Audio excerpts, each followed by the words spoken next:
Hello, parents. This is Pastor Will. I wanted to take a minute and do a Skype tutorial for you guys so we can look at a feature that Microsoft offers to parents. If you look at the top of my page, you'll see in the address bar of the search engine that it says support.skype.com. This is the web address that you want to go to if you have a Skype product questions, and the support team will help you guys out. One of the things I wanted to point out to you guys right now is that Microsoft has stated that the Skype product wasn't designed or intended to attract children under the age of 13. Basically, what that means is when they designed it, they didn't have kids under 13 in mind, so it's not necessarily going to be user-friendly for younger children. What it does not mean is that if your child is under 13, that they can't use the product. As a matter of fact, in the next paragraph, they go on to touch on that a little bit. It says, "We take the safety of Skype end users very seriously and have security measures in place to help protect children who have appropriate parental permissions to use Skype." So they obviously expect people under the age of 13 to use this product. They just want parents to know that it may not be user-friendly for them. But in addition, they've put some measures together to help it to be a safe product for all children of all ages to use, whether they're under 13 or older than 13.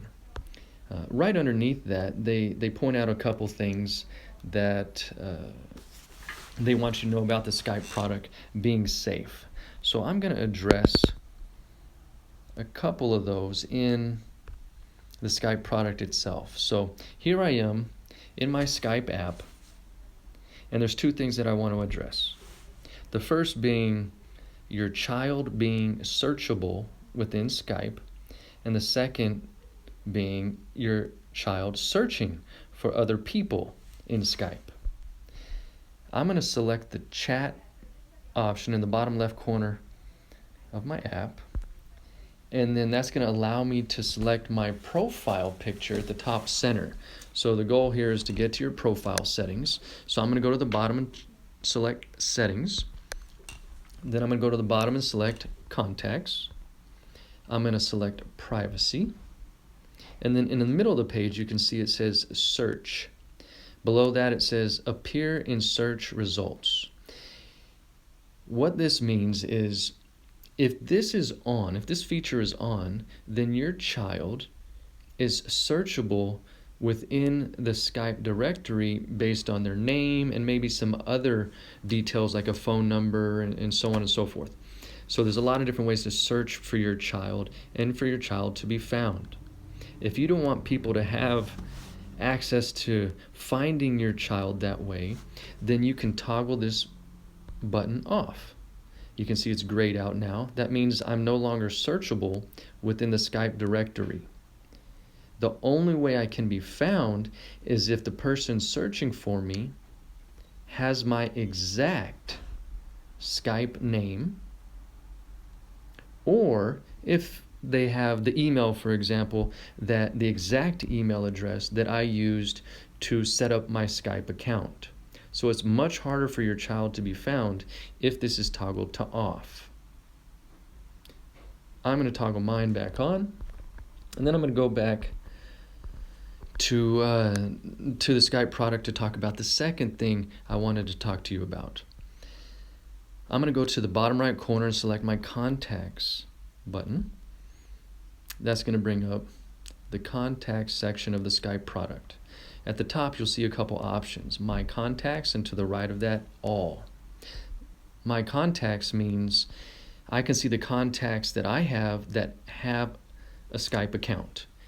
If I select all, then I can see all of my contacts that are synced to my Skype product, even the ones who don't have a Skype account. I'm going to go back to my contacts. Right below that, there's a search section that says people, groups, and messages. If your child were to choose this option, they can now search for anybody they want. For example, I'm going to search for my wife. My wife does not have a Skype account. But right here it shows some people who could potentially be my wife for all I know, right? They have her name or a portion of her name within their name. And there's only 3 of them, so it seems like not a big deal. But if I select the more option, that changes. All of a sudden, there's a plethora of users that I can begin to search through.